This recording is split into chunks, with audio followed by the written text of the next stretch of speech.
Bab 11 Masalah Hama. Terima kasih atas sambutan hangat kalian. Hugo mengangguk sambil tersenyum sopan. Meski sikapnya biasa, respon yang diberikan para penduduk justru sebaliknya. Benar-benar baik dan sangat berwibawa. Seperti yang diharapkan dari Pangeran Hugo. Hidup, Pangeran Hugo. Panjang umur, Pangeran Hugo. Mendengar sorak-sorakan tersebut, Hugo memandang dengan ekspresi curiga. Jika itu hanya satu kali, dia akan memakluminya. Sedangkan untuk kedua kalinya, mereka justru terlihat mencurigakan. Sepertinya orang-orang desa menyembunyikan sesuatu. Sementara itu, kepala desa melihat Hugo yang diam buru-buru berkata, Pangeran Hugo pasti lelah setelah perjalanan. Bagaimana kalau beristirahat di gubuk sederhana saya? Baik. Hugo menjawab singkat. Setelah berjalan sebentar, mereka masuk ke rumah batu bata merah paling besar di desa. Arsitekturnya terlihat sederhana tetapi nyaman. Ditambah udara segar karena banyaknya pepohonan di sekitar, benar-benar membuat orang merasa santai. Tanpa basa-basi, kepala desa langsung mengajak Hugo dan rombongan ke ruang yang luas. Di sana telah berjajar meja panjang dan banyak kursi. Tidak hanya itu, banyak hidangan lokal yang tersedia di atas meja. Karena sudah tengah hari, mereka disambut untuk makan siang. Merasakan masakan lokal, Hugo diam-diam mengangguk. Sebagai seorang foodie, dia senang karena bisa menikmati berbagai jenis hidangan berbeda, apalagi hidangan khas semacam ini. Hidangan khas yang berasal dari daerah setempat. Hugo sangat menikmati makanannya. Setelah makan siang, para ksatria dan kusir beristirahat.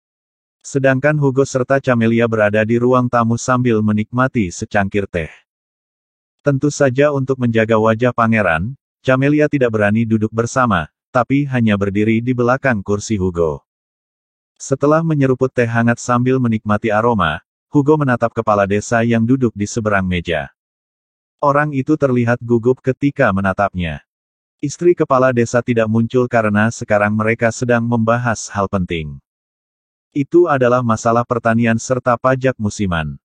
Jika ada yang perlu dibicarakan, katakan saja. Tidak perlu menahan diri. Hugo berkata dengan santai. Pak Pangeran Hugo. Sebenarnya para petani sedang mendapat masalah. Masalah. Seperti yang Anda dengar sebelumnya, pada musim gugur sebelumnya panen tidak terlalu bagus. Pada musim semi ini, kami takut situasinya lebih buruk. Jadi, tidak perlu ragu, katakan saja.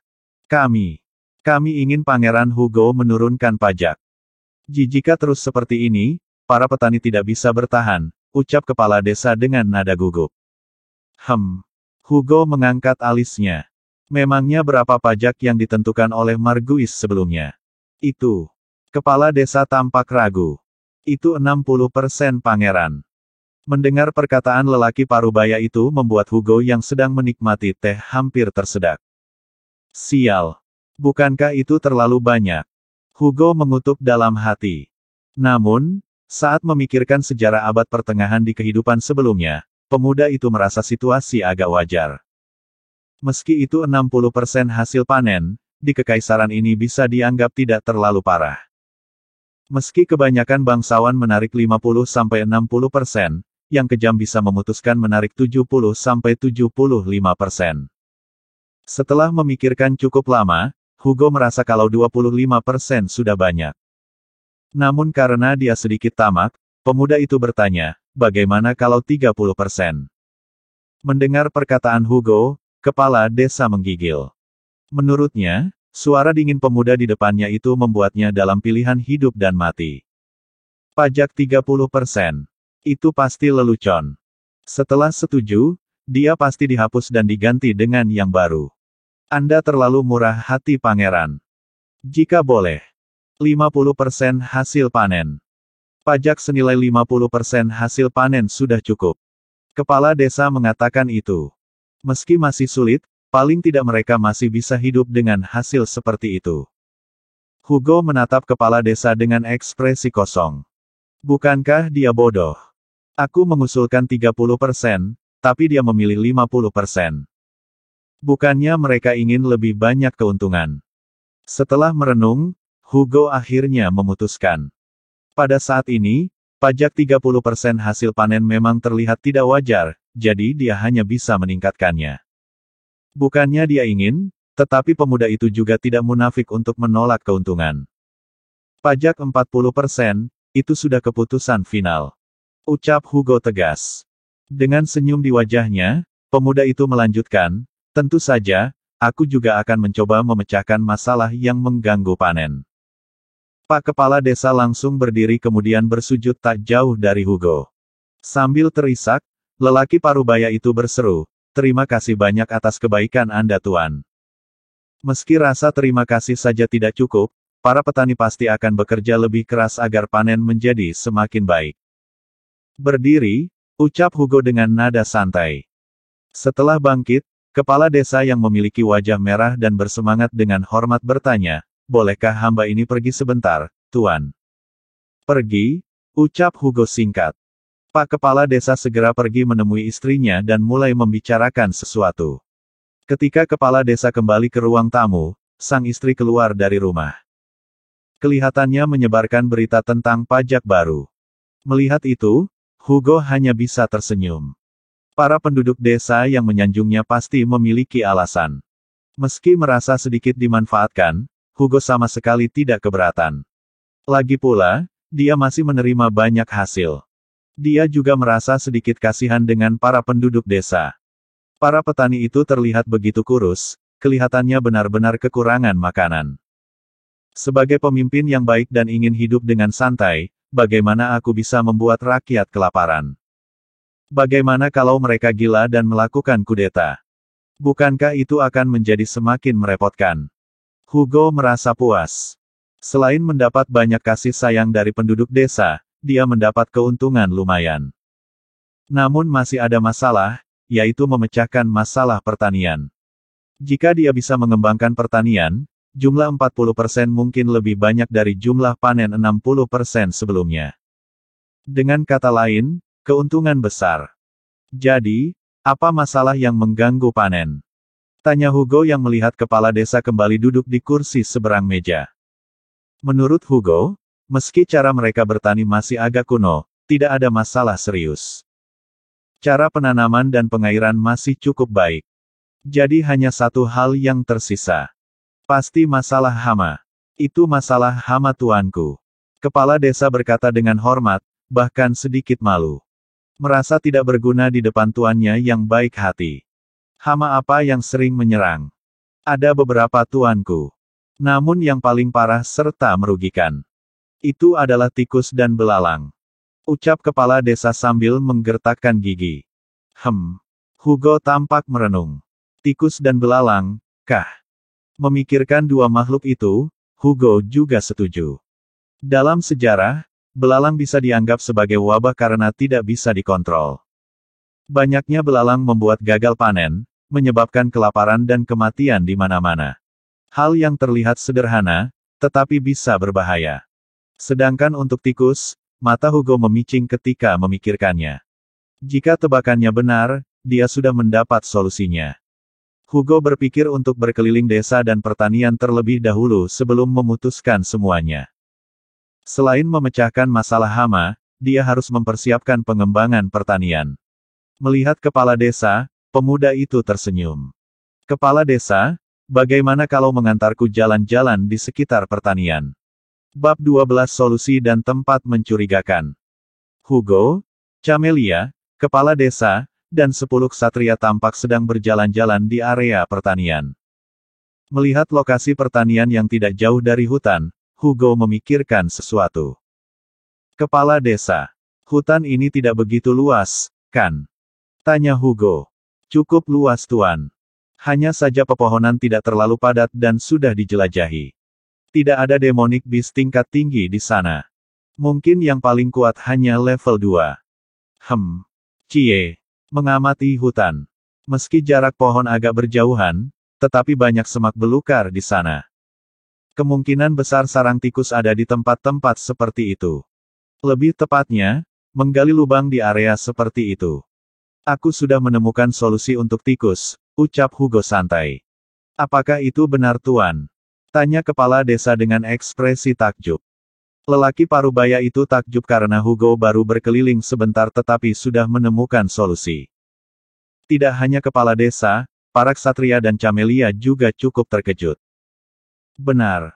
Melihat tatapan antusias orang-orang di sekitarnya, Hugo segera bertanya. Kepala desa. Di daerah ini ada hidangan yang berbahan dasar daging ular, kan? Seperti yang kamu sajikan dalam jamuan. Apakah Anda mengetahuinya, Tuan? Mungkinkah Anda memiliki kesan tentang hidangan tersebut? Hal itu memang salah satu masakan khas di sini, Tuan. Jadi begitu. Rasanya memang nikmat.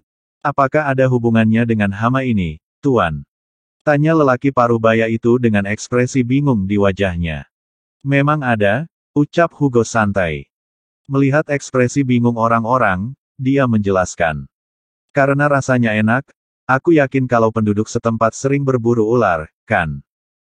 Jika 1 atau 2 minggu, itu bukan masalah.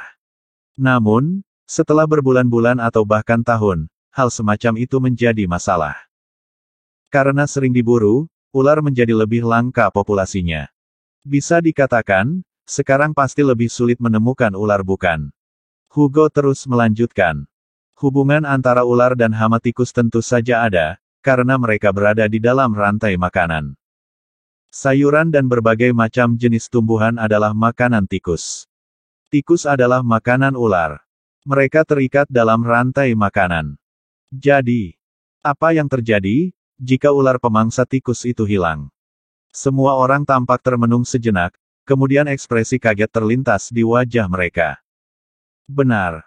Populasi tikus akan terus meningkat karena tidak ada predator alami. Terlebih lagi, tikus berkembang biak dengan cepat. Tanpa pencegahan predator, mereka tumbuh lebih banyak dan akhirnya menjadi sulit dihentikan. Untung saja ini telah ditemukan. Jika tidak, aku tidak akan kaget jika kalian akan gagal panen pada musim gugur tahun ini. Mendengar penjelasan Hugo, ekspresi kepala desa menjadi pucat.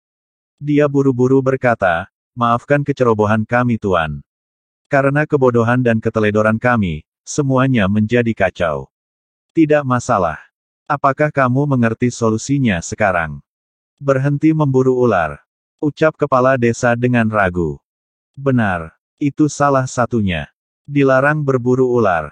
Jika bertemu ular, selama itu tidak berbisa, usir pergi. Jika berbisa dan mungkin mengancam warga, tidak apa-apa untuk membunuhnya. Hanya saja, menggunakan cara itu saja, memang memerlukan waktu yang sangat lama. Lalu, apa yang harus kami lakukan, Tuan? Tanya kepala desa dengan cemas. Aku sedang memikirkannya. Solusi yang lebih cepat. Hugo merenungkan sesuatu. Sekarang, dia memiliki 2 misi. Pertama, membuat racun tikus. Terakhir, membuat pestisida. Lebih tepatnya, insektisida.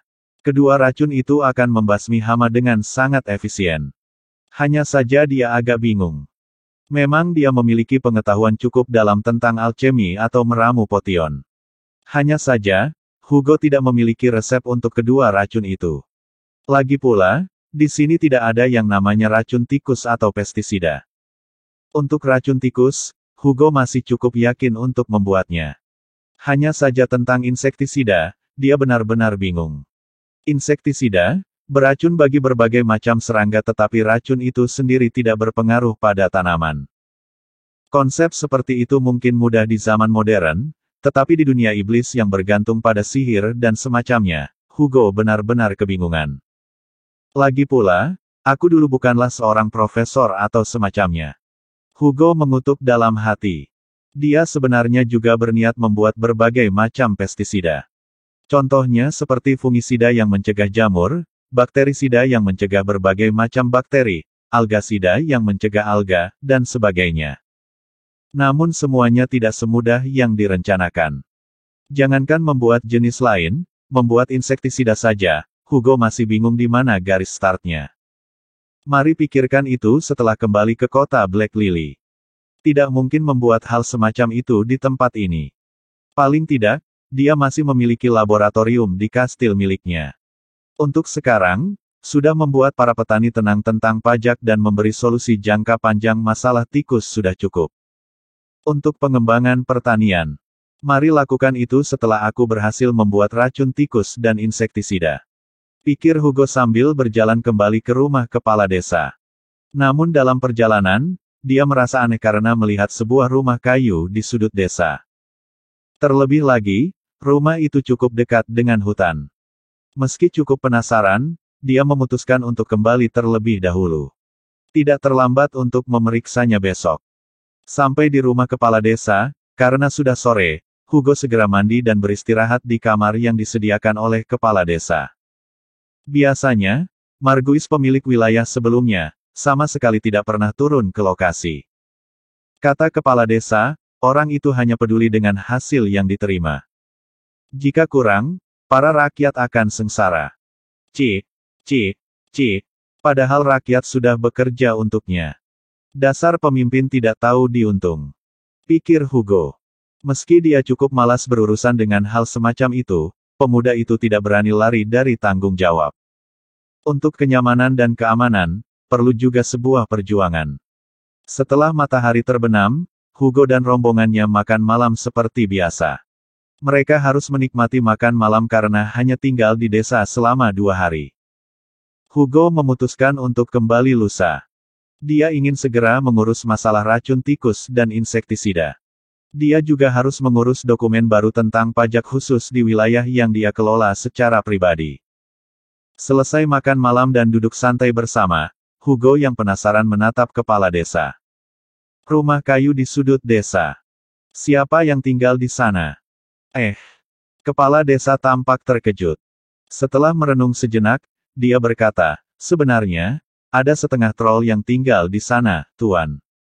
Troll? Tanya Hugo. Dari buku yang Hugo baca, troll adalah makhluk humanoid yang tinggi, memiliki wajah buruk dan sangat brutal. Mereka memiliki kemampuan generasi yang kuat. Biasanya, para troll terlahir sebagai prajurit yang handal, namun memiliki kelemahan yang jelas, yaitu sihir. Troll sendiri juga ras iblis, tetapi dalam kategori kelas rendah dan bahkan dibenci oleh ras iblis lain. Ras iblis, demon, juga memiliki berbagai jenis subras. Yang paling terkenal adalah iblis biasa, devil, archdevil, succubus, vampir, dan beberapa ras demon yang berpenampilan seperti manusia. Untuk ras seperti troll, orc, goblin, minotaur, dan sejenisnya. Mereka bahkan dianggap buruk oleh mayoritas ras demon. Beberapa ras itu biasanya dipekerjakan sebagai budak. Bahkan sering diperlakukan seperti binatang. Hugo sendiri tidak terlalu peduli dengan penampilan aneh mereka. Justru dia malah terlihat cukup penasaran. Setengah trollkah? Aku akan menemuinya besok. Bab 13 Sebuah kejutan. Tolong bawa senjata Anda, Tuan. Mendengar ucapan Camelia, Hugo menoleh ke arahnya dengan senyum lembut di wajahnya. Bukankah kita hanya mengunjungi rumah setengah troll? Bukankah sudah ada 10 ksatria? Kita tidak sedang berada di tempat berbahaya, oke. Tapi saya pernah mendengar kalau troll itu cukup brutal, Tuan. Melihat ekspresi khawatir Camelia, Hugo menggeleng ringan. Namun dia juga menuruti kemauan gadis itu. Lagi pula, membawa senjata tidaklah terlalu berat. Baik, aku akan membawanya. Terima kasih, Tuan. Melihat ekspresi lega di wajah Camelia membuat Hugo sekali lagi menggeleng ringan. Dia menepuk kepala gadis itu lalu mengelusnya. Dia kemudian pergi mengambil pedangnya. Hugo mengambil lalu memakai sabuk kulit hitam. Setelah itu, barulah dia menggantungkan pedang kesayangannya di sana. Pemuda itu tetap berpakaian santai tanpa armor pelindung, hanya membawa pedang tambahan. Selesai bersiap, Hugo pun berangkat bersama Camelia dan kepala desa. Sedangkan para ksatria, dia menyuruh mereka tinggal karena mengunjungi troll sama sekali tidak berbahaya. Berjalan beberapa saat, mereka bertiga akhirnya sampai di depan rumah kayu reyot. Menurut kepala desa, setengah troll itu mulai tinggal di desa kurang lebih 5 tahun yang lalu. Awalnya banyak orang yang kurang setuju, tetapi kepala desa sebelumnya, membiarkan orang itu tinggal karena kasihan. Para penduduk pun setuju, lagi pula, dibandingkan orang-orang kota yang tak acuh, mereka masih memiliki rasa empati. Dikatakan alasan kenapa setengah troll tidak ikut menyambut kedatangan Hugo, adalah karena takut membuatnya jijik. Meski tidak berpikir demikian, pemuda itu memakluminya. Lagi-lagi masalah bangsawan dan rakyat biasa. Hal yang menyebalkan untuk didengar. Duk, duk, duk. Pintu rumah kayu diketuk oleh kepala desa, tak lama kemudian pintu terbuka dan sosok setinggi 180 cm muncul dari sana. Makhluk itu memiliki wajah mengerikan, kepala botak, dan agak bungkuk. Hugo cukup kaget ketika melihatnya. Troll harusnya lebih tinggi, tetapi karena hanya setengah troll, ini bisa dimaklumi. Ada masalah apa Anda? Memanggil saya Pak? Tanya setengah troli dengan suara serak dan parau. Dia terlihat agak bingung dan takut. Tidak ada apa-apa Gru. Perkenalkan, ini adalah Pangeran Hugo. Beliau penasaran dan ingin bertemu denganmu. Setengah troll bernama Gru itu langsung melihat ke arah Hugo. Menyadari kalau pemuda di depannya adalah seorang pangeran, Gru langsung bersujud. Sesenang bertemu dengan Anda, Pangeran Hugo. Gru berkata dengan terbata-bata. Bangun. Gru bangun dan menatap Hugo dengan ekspresi ragu. Dia terlihat memberanikan diri untuk bertanya, apa?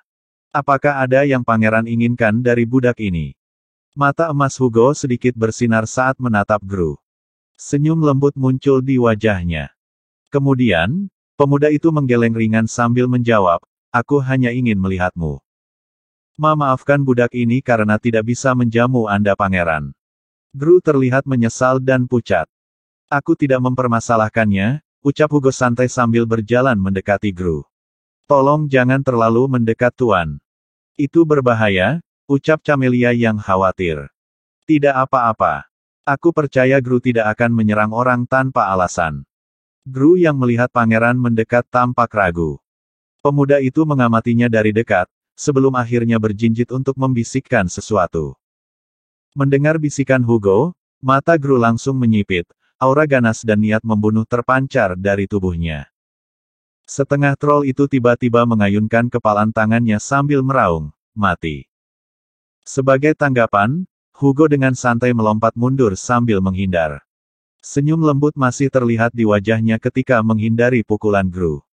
Sebagai gantinya, pemuda itu mengangkat tangan kanan sambil menunjuk Gru dengan jari telunjuk. Helvire. Dengan ucapan singkat Hugo, api hitam menyelimuti jarinya. Di depan jari telunjuk, sebuah bola api hitam seukuran bola golf terbentuk. Meski kecil, benda itu membuat suhu di sekitarnya langsung naik beberapa derajat.